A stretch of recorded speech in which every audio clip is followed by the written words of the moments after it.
Welcome to this week's episode of the Building Texas Show. I'm thrilled to be sitting down with a Das Greenhouse founder and somebody that I've met through one of their entrepreneurial journeys, but we're going to focus today on the whole entrepreneurial journey that is Bradley Flume.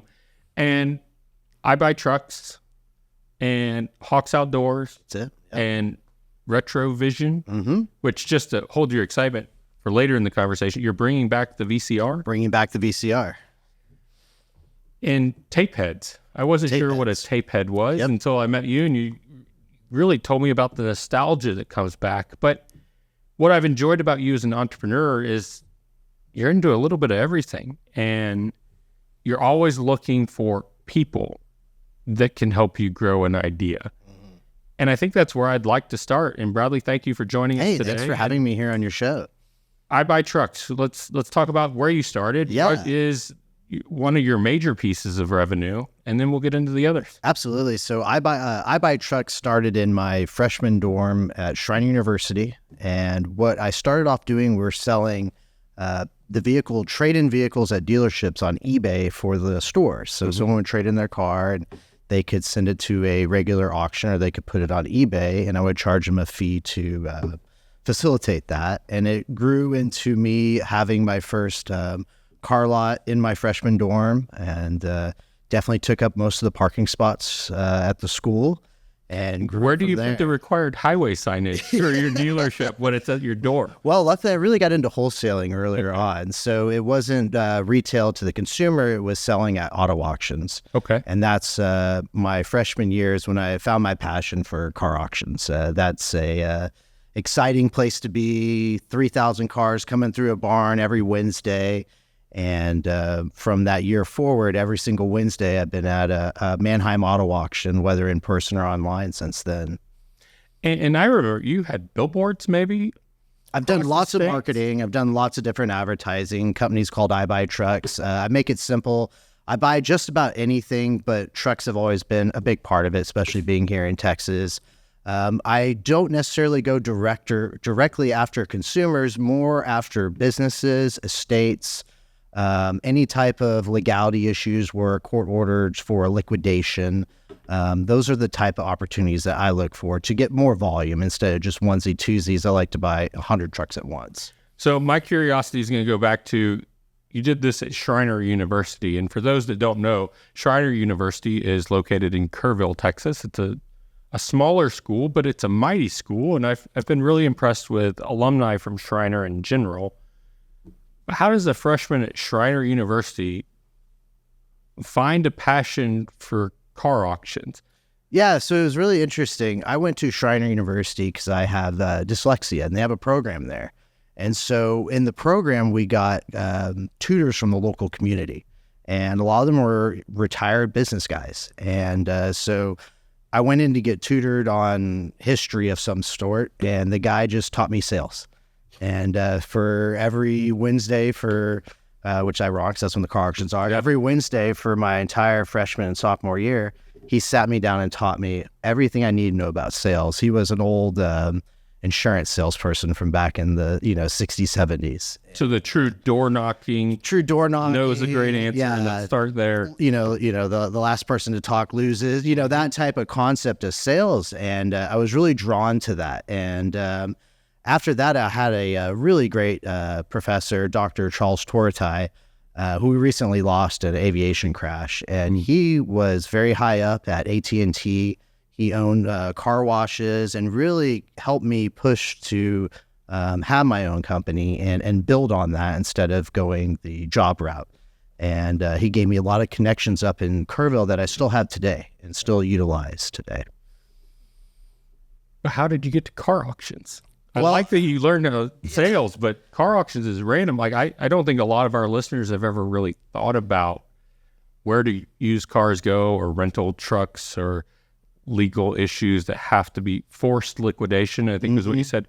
Well, that's every Wednesday at this time, and you don't really get a question if it's a legal issue. And if you're a rental company, that's how you turn your inventory. And if you're a dealer looking to bolster your used lot, that's who I picture is at the auction line. Yeah. How does the freshman get to the auction? So I got to the auction line by meeting a local car dealer in Kerrville. It's still there. It's called Odom Motor Company. Okay. And they used my enthusiasm and energy to help transport vehicles back and forth to the auction. So I'm having a blast driving something I haven't gotten to drive to auctions, and they're getting free transportation.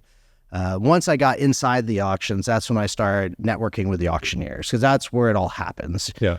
If you want to be a successful wholesaler, car dealer, you have to have relationships with auctioneers. They're in front of the deals. They'll pull you to the side, tell you about deals outside of auctions, and that's where I really started networking. And that was a fun crowd. I mean, they're all team ropers. They're all cowboys.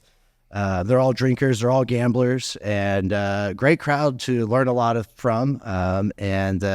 I did that all the way through and graduated in 2008, just in time for the car business to crash. Yeah.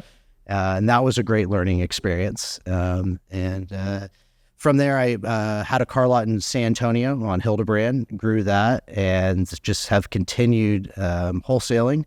And most recently here, moved my business to Bernie. And very excited having my headquarters up here.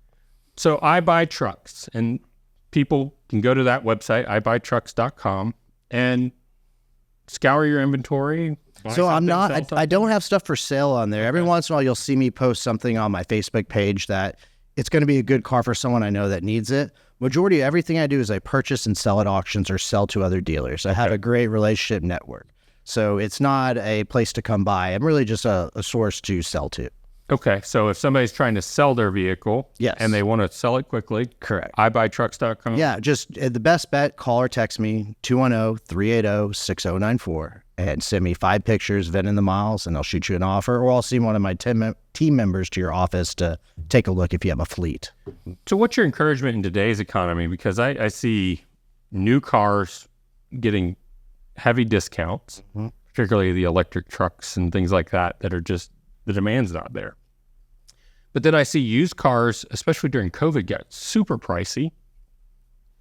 And so for a consumer wanting to buy a new truck, I'm confused and I'm kind of locked in. Like, interest rates are coming down, maybe inventory at the end of the year, maybe Ford's going to have so much inventory they're just going to give them away for free. I don't know what the case is, but it seems to be a lot of turmoil or a lot of unknowns in that industry today. Yeah, COVID did a lot of very weird things. I spent years during COVID buying brand new cars and reselling them, and I never thought in my career I would see a vehicle, go up in value. Usually they're going down in value weekly. But right now there's going to be some opportunity. The manufacturers are going to incentivize the rates, and they're going to incentivize the discounts. Also, leases. Leases are all of a sudden a great deal again for everybody. Yep. So there's definitely, just follow it. I think you're going to start seeing right about now is the time to start looking again if you're going to go for something new and get some sort of incentive. There's also a shortage right now of pre-owned vehicles. Yep. And so you're going to get more for your trade-in. So in my opinion, the time is right now. It really is. Just look around, find your options. I Buy Trucks is a great one if you're trying to sell it. And if you're really... What you can see now is you just drive by these dealerships. They're packed, they're loaded. And it's the opposite of COVID. There was nothing there prior. And so just follow that. If it looks super fat, pull in, and that's where you're going to find your deals. Now, in our opening monologue, we talked about you're a serial entrepreneur. I Buy Trucks is one brand. Mm-hmm.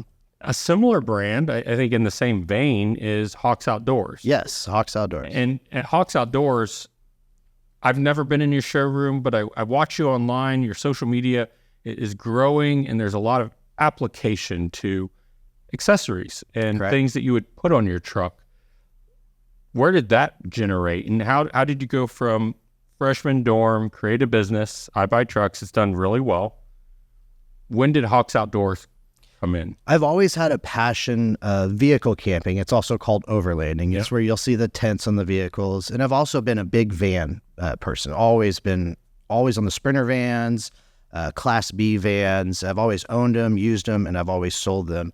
And recently, in the past 2 years, the battery systems in this whole camping world have gone to lithium batteries, as everything else has in the kind of the camping world, and your battery charging systems. And what's happened now is they're in the vans. These vans can go now for weeks off grid on a battery system.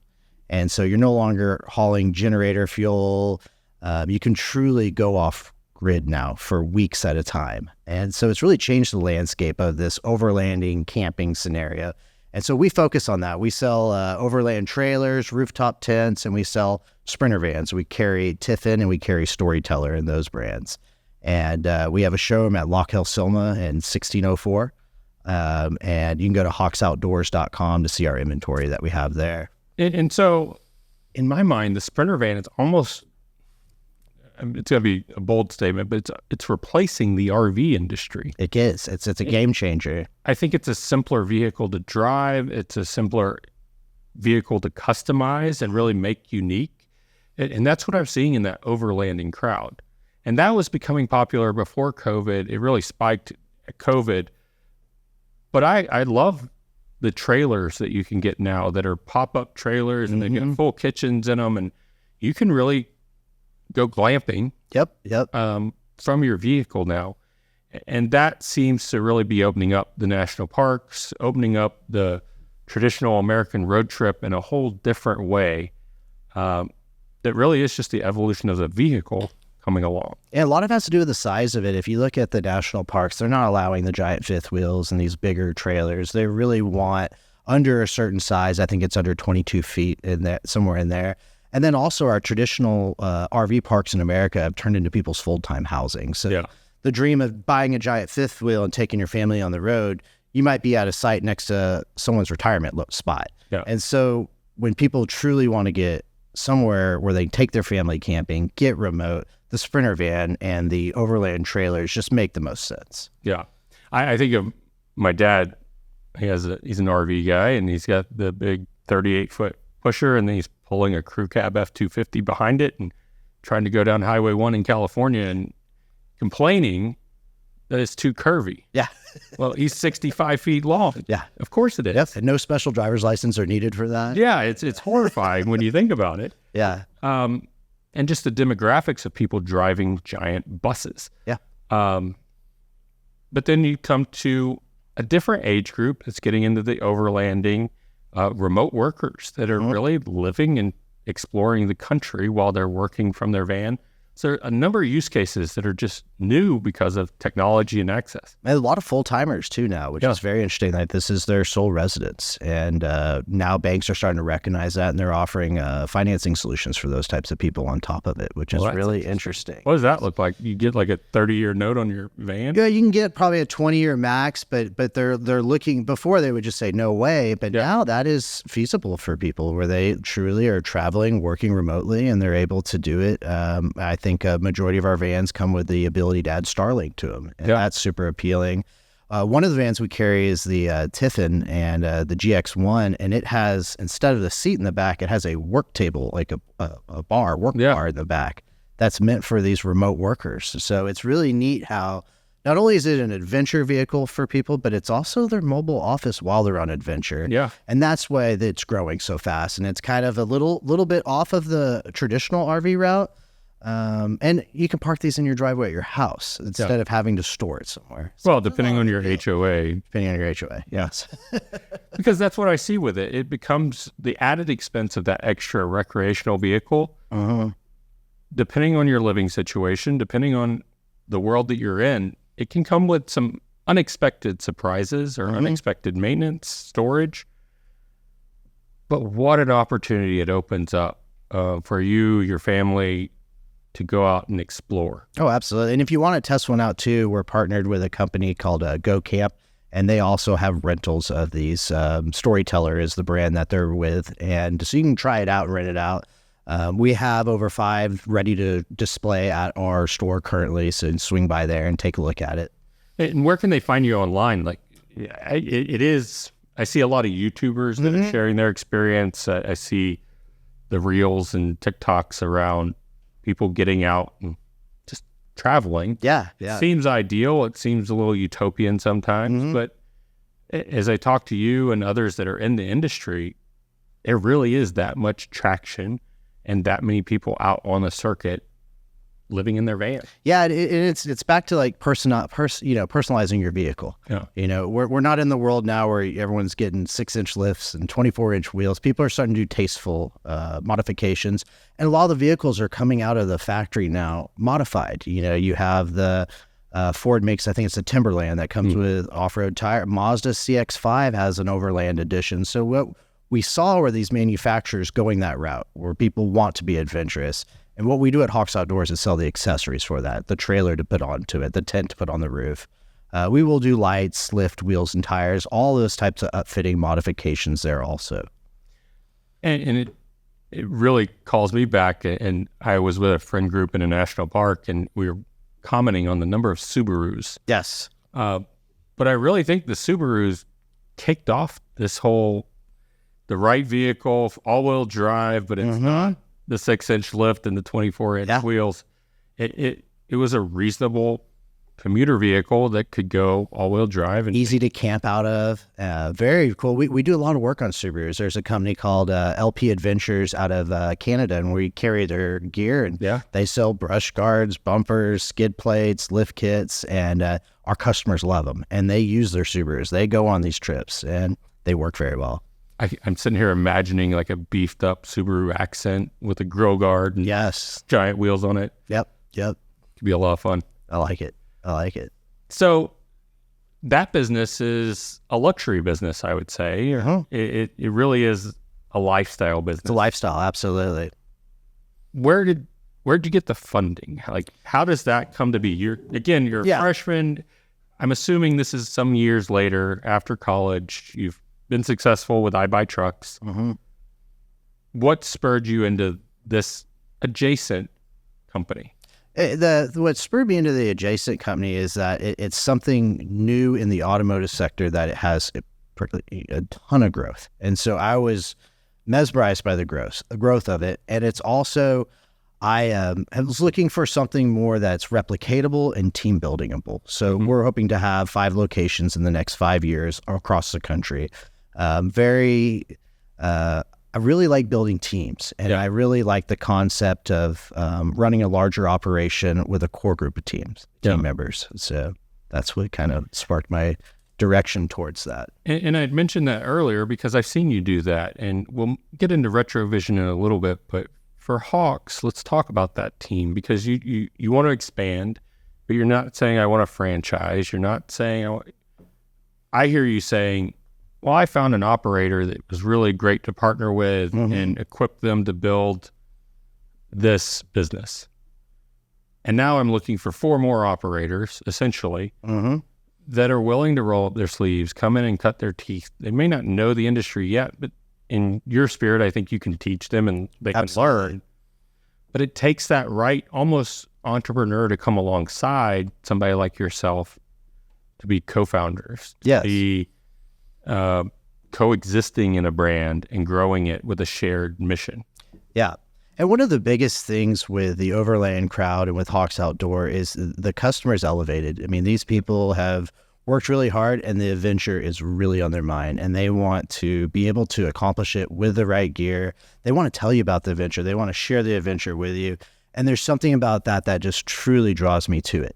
It's a product I get to sell to someone, and then I'm getting tagged on Facebook while they're doing these incredible trips, and I'm getting constant feedback on the different products, and I get to take that back to the manufacturers, and I enjoy that aspect of it. I love the feedback loop, and the customers are really what just keeps me excited about Hawks every single day. So it's funny because you mentioned I Buy Trucks and the car auction line, and I have several friends that have their 3rd generation auctioneers. And then we talk about the truck accessory market. And in high school, our hometown of Bernie, Texas, is where Ranch Hand was founded. Absolutely. And Ranch Hand, I don't know, 20, almost 30 years ago now, was really novel in the space. What, you're going to take the stock bumper off a truck and put this heavy black steel thing. But now, like, very few trucks don't have additional customization and accessories. And so I watched Ranch Hand from a small little farm welding shop that it was on Rough Lane. And it eventually sold to a national group and did really well for a founder in our hometown. But as a high school student, I saw people coming in, to your point, they just bought a brand new truck. Brand new, I remember a brand new, beautiful F-350 comes in. And they're giving me a sander, and I'm going to strip the bed so we can put in the bed liner. Mm-hmm. They're giving me, a 16-year-old, an impact and saying, take these bumpers off this $100,000 truck. And then we're putting it up and aligning it. All the while, I grew up as an automotive kid. My family was in making the F-Series trucks, ironically making the F-Series bumpers. So I knew the engineering and the detail and the safety that Ford has to do to produce that truck. But then I also know immediately I'm taking all of that, throwing it away, and putting up something that now has been measured for safety, but at the time really hadn't been. Yeah, they were doing the crash test. But it was people want to personalize their vehicles. They want to stand out. They want to be different. And with Ranch Hand, you'll see people that were matching the bottom trim to the bumpers. The two-tone paint. I want a 20,000 pound winch I'm never going to use on the front of it, And so that's a really neat example of a company. There's also Frontier and Comfort. Centerpoint, Centerpoint, But Rocky came out of Ranch Hand. Yeah. Like it was a small little niche. Yeah. And now you can see the DNA of that company across the state in particular, but across the country. And I think in a way to you and people like you that are really leaning into, I want to make my car, whatever it is, unique to me, my personality, my hobbies. Yeah. And we have so many options now. Yeah, it's neat. And what's neat too, especially with the adventure crowd, is they want the stuff on their rig. So when they're done Friday at work, they go. Yeah. And the van people, same way. They want them loaded up at their house, plugged in, ready to roll, hit the road. And the van down by the river sounds like the ideal. Yeah. Like that is. It's very expensive to be in a van down by the river. Yeah. Not a cheap experience. Especially with lithium batteries. So the final serial entrepreneur story that I want to capture here goes back to tape heads. Yes.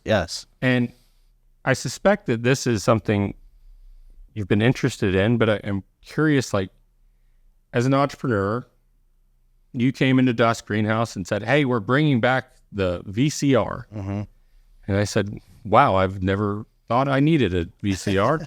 And then you and I had a really interesting, in the first week of you coming in and doing that, you came in and we're sitting in the break room. You said, hey, do you know anybody that speaks Japanese? And we have somebody in our community that does, and we were able to make some cool connections off of it. Absolutely. But you were asking that question because you were on an entrepreneurial journey of saying, how do I bring back the VCR? And there's some components that were just made by the millions 30 years ago in Japan that you can't find today. Yes. Because nobody makes well, very few people, if anybody, makes VCRs today. Yeah, nobody's made them since 2016. And so there hasn't been a new one on the marketplace since then. And we've kind of hit this interesting point in time where 58% of Americans still hold on to their VHS tapes. And I wanted to know why. And so I started on a journey. The first thing that caught my attention, which I showed you, is the amount that we're selling on eBay and for how much they were selling. So, and that's just the data of how many people are searching for a VCR, a VHS, they're looking for a solution, and you had access to that e-commerce data. Correct. Yeah. So I could look at sold completed transactions on eBay. And the numbers were blowing me away. And it was, I'd have to double check, but I think it was right around 4,500 VCRs are selling a month, averaging $120 plus shipping with no remotes, no guarantees to work. And it blew me away. And I didn't know what to think of that. So we started selling some, started picking them up at Goodwill. I thought those are all used because nobody's made one since 2016. So you're talking about 4,500 used VCRs. Correct. There's no new VCRs on the market. If you do find a new one in box, it's probably going to need to be serviced.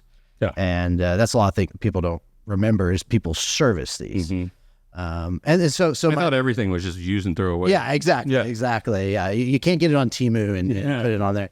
But in looking at that, we wanted to figure out why is this happening. And, for years, since the 80s forward, there are VCR repair stores in every single city across this country. And they need to be cleaned. There's no way around it. The tape head, the tapes, when it goes around the tape head, it gets dirty. You can't see it. Well, turns out there's a lot of dust in your house. Yes, turns out these houses are gross. Yes, yes. And what we found out is almost all the repair people are deceased. And it's kind of a lost art. But within that lost art, 58% of Americans are still holding on to their tapes. And so I wanted to know more about that. And we started digging into, why don't they just all get them converted? Legacy Box says it's $7.99. They'll send you a box and put it in. And we learned that wasn't the real case either. And so there was some opportunity that we're seeing on that end also.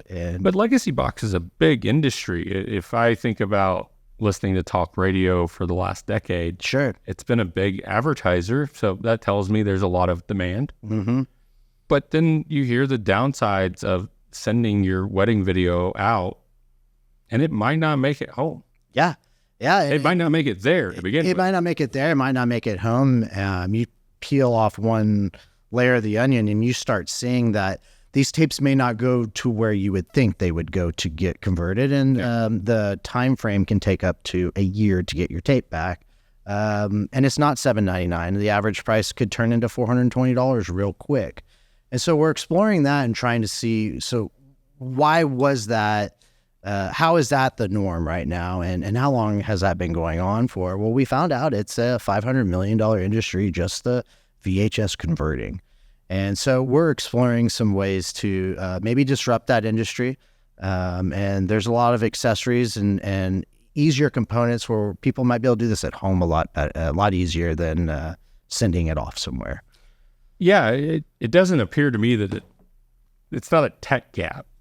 It's really a costing and delivery. It's a costing and delivery, but the products that are out there right now to do it at home have a lot of flaws. And my team and I have found the flaws for they're called upscalers. And so you can use an upscaler to take it from your old VCR to your new TV. And then we have some digitizers where we can record directly onto them. And so we have some modifications that are going into production here pretty soon, and they'll be available on our website. Well, I'm thrilled by it because the entrepreneurial process that you used was really discovery. You found something interesting in the data and the story. You kept asking why, and I'm a big 5 why believer. And now you're taking it to action with really a validated market, which for me, as someone who helps a lot of entrepreneurs with that early stage of defining their core offering, understanding what their market is, what is the full potential, you and your team have gone through that exercise. And now you're converting people into believers. Yes. I enjoy watching you tell people I'm bringing back VCR, and they'll eventually just say, well, you're crazy. Why would anybody want to do that? I have all these VHS tapes I want to get rid of. Mm-hmm. And your point is, well, you and everybody else has it. Yeah, have them still, and why do you have them still? So we are opening this week, 111 Industrial, unit number 7. Yeah. We have, we're the only VCR repair store for sure in Texas, if not the entire country. Awesome. And we've already had some customers walk in the door and drop off VCRs for repair. And they're young. Yeah. And a lot of them are into these new re-releases on VHS. We're starting to see it at Walmart now. Target did the Stranger Things re-release. There's been some new horror movies released at Walmart. But we saw the same thing with vinyl records. And it's huge. Vinyl records is a monster. You can go to Walmart and buy the Nirvana Unplugged and a record player. And a record player. In every single Walmart. So and that was eye-opening to me. And now you're saying younger demographic coming in. And I like your store because it's era specific, right? Correct. Lots of wood paneling, popcorn ceilings. Yeah. But these people are coming in, and it might be that they want to see their parents' wedding video. It might want to be that they saw the soccer game from when they were in first and second grade. I think of like the VHS. My family is a little bit ahead of the curve. Like my mom collected all the pictures and the videos, and she converted them all and did it the hard way for the last 20 years. But I sit there and watch my kids watch my brother and I at the same age they are now, and it's so meaningful to those kids. Oh, yeah, absolutely. And it creates a nostalgic experience for yourself. Sure. And that's a big part of what this company is. It's going to be having a great way to have that nostalgic experience in a very non-complicated way. Products that are easy to use, they make sense, instructions are easy to follow, adding that layer of customer service that doesn't seem to exist in this industry whatsoever right now. Your best bet right now is buy a broken VCR off of eBay. We tested it. We bought 10, 2 worked, and it's quite the high fail rate is what we're seeing. But I've also heard you talk about why that failure rate is so high, and sometimes it's as simple as the cord. It's simple as power cord, simple as cleaning, but there's no one out there that still does it. There's very few people. And there's no accountability to the people that are doing it today that it works. They're just saying, hey, you bought a VCR. Here you go. Good luck. Good luck. Yeah, exactly. And that's why they found a home on eBay, is because that's the great good luck sales place. Fair enough. And if you go on Amazon, they're $400. So you want a nice VCR that's been refurbished, it's $400. And so it's a unique opportunity. We're excited to see what direction we go in with it, but we definitely know it's growing. And people have subscription fatigue. Yeah. We tested some just selling them directly on Facebook Marketplace. A couple of the people were homeschoolers. They find it a lot easier to pop in a tape, not have to worry about the what advertisements on the main what's coming next Sony screen. Yeah. What's coming next. And there's just something easier. You pop it in, when it's done, the TV turns off and it rewinds. Yeah. And so, and it creates a nostalgic experience for the parents. They get to share, like, hey, when I was a kid, this is what we watched. Well, but so it'll be fun. You've got a website coming out in the next few days. Yeah, bringbackvhs.com should be live tomorrow. Bringbackvhs.com. And you've created a VCR that's clear. And I remember the clear phone. Yes, like in the early that 90s. was our motivation for thought process on that. Is a clear phone was cool. The clear VCR is really cool. Really cool. There's a lot of moving pieces. Yep.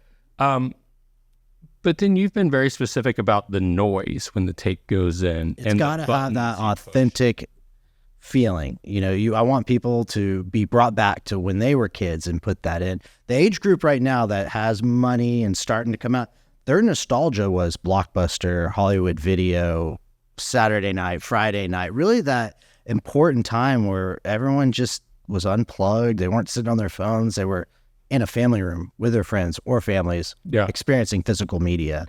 And physical media is a big part of our company. We want people to enjoy the media that they own. Yeah. You look at Netflix now, they're starting to pull back shows that people subscribe to You watch. purchased it. Yeah. And your subscription experiences are getting less and less, and which is driving the demand of physical media up. Well, and I just think of there's so much. I think of an iPhone screen, and they try to recreate some of the haptics around a button push and things like that.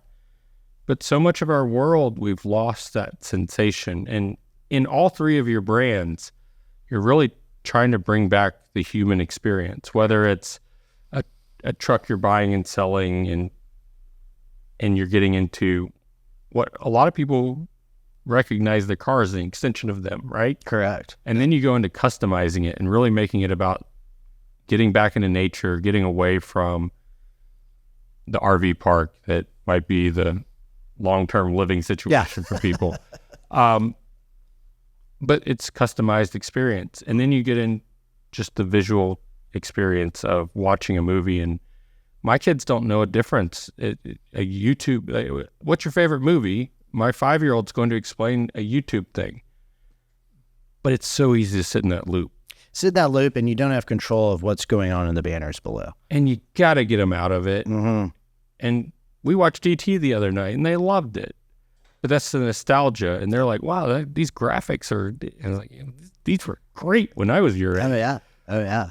So it's going to be neat. And I think the Clear VCR is the perfect product for the parent who wants to, first of all, explain what VHS is.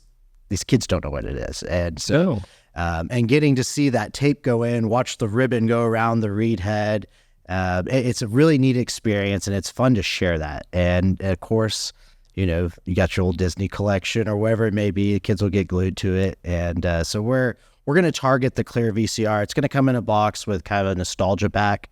So we'll throw in some random VHS tapes that we think are on brand for us, and let people sit back and enjoy the nostalgia. What a lot of fun! What a fun experience that is, because it does bring back the family movie night in a big way. It does get you away from the constant advertising on these streaming services. You really have lost control of that experience. Oh, absolutely. And the click of putting in the tape, the obligation to rewind it before you return it. Absolutely. The case art's so cool. Yeah. I mean, that's a thing we've lost with not having CDs, DVDs, VHS tapes anymore, is the art. And that's what, everything's so immediate gratification. I like what you're doing here. And then you've, through this process, found a subculture. And whether that's, again, in your cars or your overlanding, there's a huge subcultures in overlanding. But in VHS, it's tape heads. And some of the people that you've said, oh, this is the biggest voice in this industry, and these are volunteers. They're just passionate people about the topic. Oh, absolutely. They're not building a business because there's not really one to be built yet in it. So how does that look? What's really fun with it, and I read on your notes, talk about, the mentors and friends and family. And what's really cool about our modern age, when you have people that are passionate about something, like the people that are passionate about VHS tapes, they're accessible. And you tell them what you're doing, they cheer you on. Yeah. And it's amazing what a stranger who is so into their hobby or passion, how quickly they are to cheer on a business. And it's neat to have the, with, I'm trying to think of the Cameo. That's another one. I'm able to find the head people in the industry and get their opinions and feedback, and they're glad to give it. And so we're in a neat time. We talked about being unplugged and all that with, the VHS experience, but as a business person trying to promote my startup, it is neat to be able to have access to these tape heads. And some of them have, 250,000 followers. Yeah. Are watching them put in a random VHS tape every single day. And they love it. So how do you, in all of your brands, I suspect you've had the pushback, right? Early on, the little I know about the I Buy Truck story, there was some pushback. There were some people that didn't like that model, and it was disruptive. I think it's still disruptive in some ways to that industry. Same with overlanding. There's some people that say, oh, that's not what we should be doing. We should be doing this. But then you get into the tape head community, and they're very strong-minded on what should be and shouldn't be. My question is, when you get the pushback of nobody wants a VCR, why are you doing this? You're just wasting everybody's time. Because I've heard you get those comments. Oh, absolutely. Yeah. I love your pushback, but help our listeners understand, how do you overcome that? There's a lot. It's easy to say, oh yeah, that's been done. It shouldn't be done again. It's these little people that pop out while you're doing these projects, and it won't be family and friends. Your mom, your dad, they love you, rock on. Your friends will tell you that's stupid. Yeah. But it's when you get these true fan customers that say, I don't know what you have for sale yet, but I love what you're doing. Yeah. And you'll get 30 guys that say, your stuff sucks, go die. But you get that one guy that will put that message in there. And then you start building on that, and you build your true fan base. And all my companies, I have a true fan base. And my customers are out there cheering me on, whether they're telling their friend that works at a bank, every repair you get, call Bradley, he pays fast, picks up fast. So your true fans are what I live for in all my businesses, and the word of mouth. And, we can all advertise as much as we want on TikTok, YouTube, Instagram. It's getting more and more and more crowded. You have to have this excellent customer service that gets people spreading your word and who you are. It's very important to my businesses. I'm glad that you're making that connection, and we can make it across 3 relatively different business lines, but it all comes down to your audience. Correct. And who are you really speaking to? And I appreciate that you as a founder recognized early, you don't have to make anybody happy, but you definitely don't have to make everybody happy.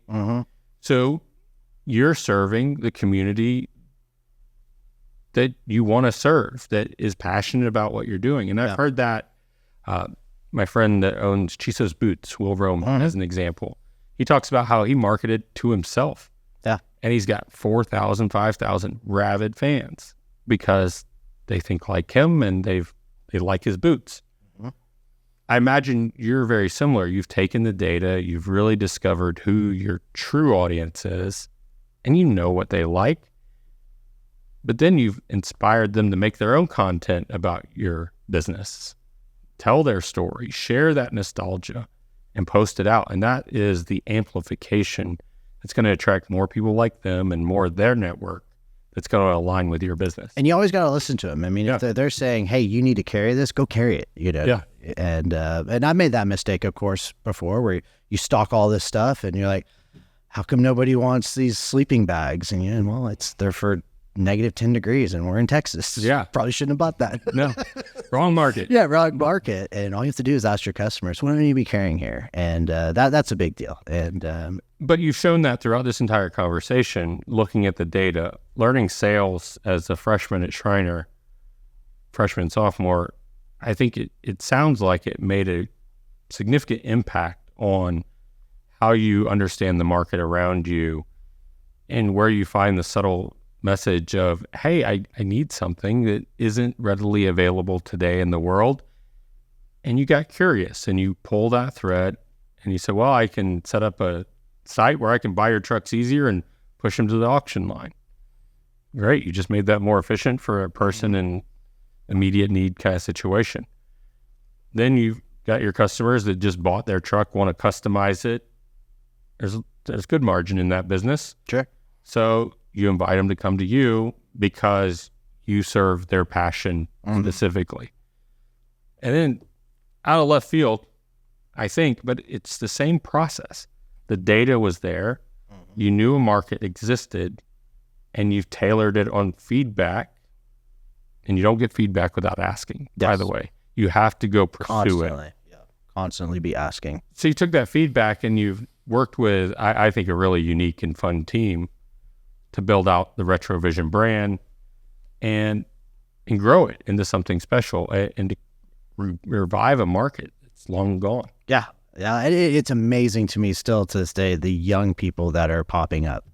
And they're different genres of what they want to collect. Never released to DVD is a new category that everyone wants to hunt for. Yeah. Of course, we talked about earlier, the horror movies. But you also have the guy that, when he was a little kid, he had the, whatever movie it was that put him to bed every night, and he wants a working VCR so he can go to sleep at night. And the stories are neat, and everyone has a story in all these things. And so I want to hear the stories, and I want them to share the stories.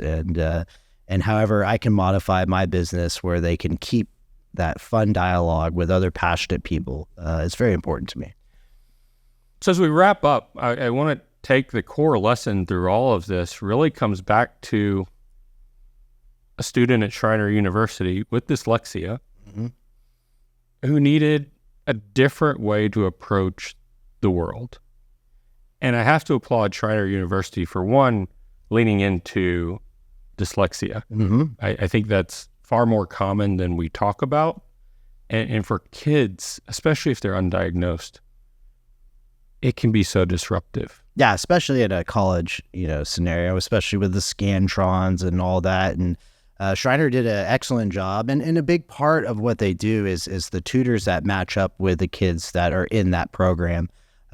They're really overqualified, amazing people that have retired in the hill country and just want to share. Yeah. And it goes back to that, there's great places in the hill country like Schreiner and like Doss Greenhouse, and more people, they're not loud advertising. There's no billboards for it, but they're here and they're inviting. And so I will tell everyone that's, listening to this podcast that Doss Greenhouse has been an incredible experience for my team, and we've met some amazing people. And this website we have coming out, it's coming out of a very strong web designer out of your office, and we're very excited about it.